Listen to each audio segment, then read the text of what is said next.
Hello students and welcome back to the first lesson. Hope all of you understood the natural resources, air and water. Right? Now let's learn about the third natural resource, that is land. So first of all, let us reflect on some of the questions. What is land made up of? Is land flat everywhere? What do you see on land? Does man produce soil or land? What has man created on land? If a deep pit is dug in the ground, what do you find there? And the answers are: land is seen in the form of stones, soil, and big rocks. It is not flat everywhere. It is hilly in some places and flat in others.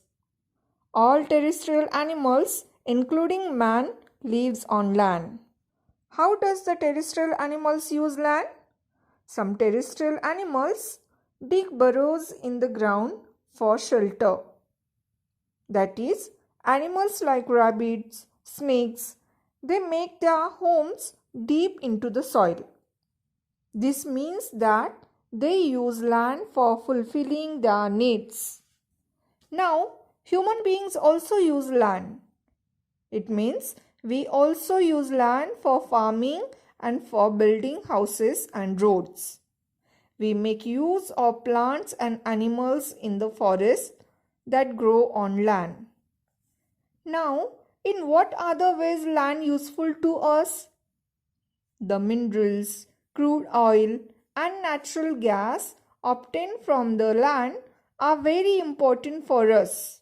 So, all this tells us that land is a very important natural resource.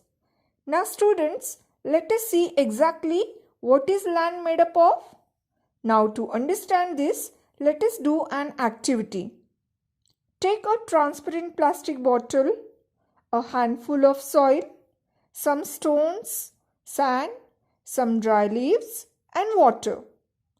Cut off the upper tapering part of bottle. Put the rest of the materials in the lower part and add water. Now stir the mixture thoroughly and put it aside. Observe the bottle the next day and answer the questions. How does the mixture in the bottle look now? Do you see layers in it? What is seen in the different layers from top to bottom? Now look at the picture alongside.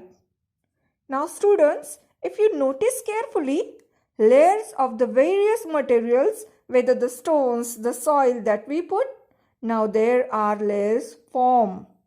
So, our land on earth also looks like this.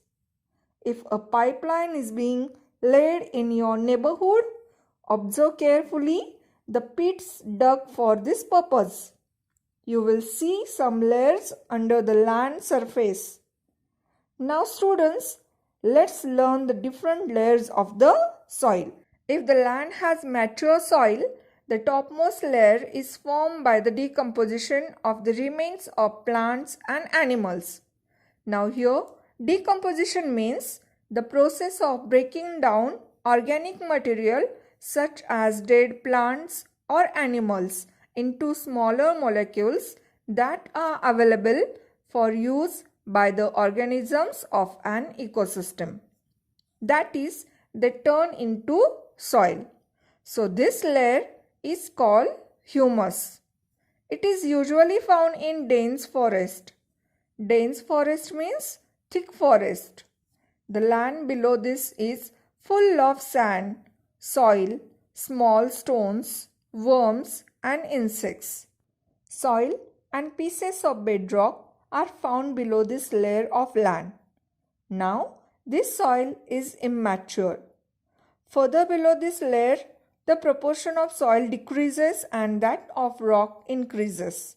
That is, there is less of soil and more of rocks. Now, this is the layer of bedrock. The main minerals in the soil are derived from these rocks. Here, derived means to obtain or to receive. We get all the minerals from these rocks. That is why soil in different regions is different. The color and texture of soil are both determined by the bedrock. So next time when you all visit different places, observe the soil, that is the color and texture of the soil.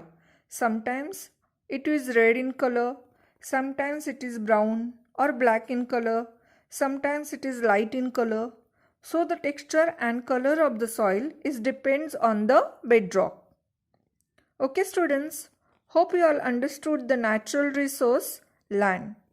That is how land is formed, uses of land and different layers of the soil. In the next lecture, we'll learn about the process of soil formation. Till then, stay home, stay safe. Thank you everyone.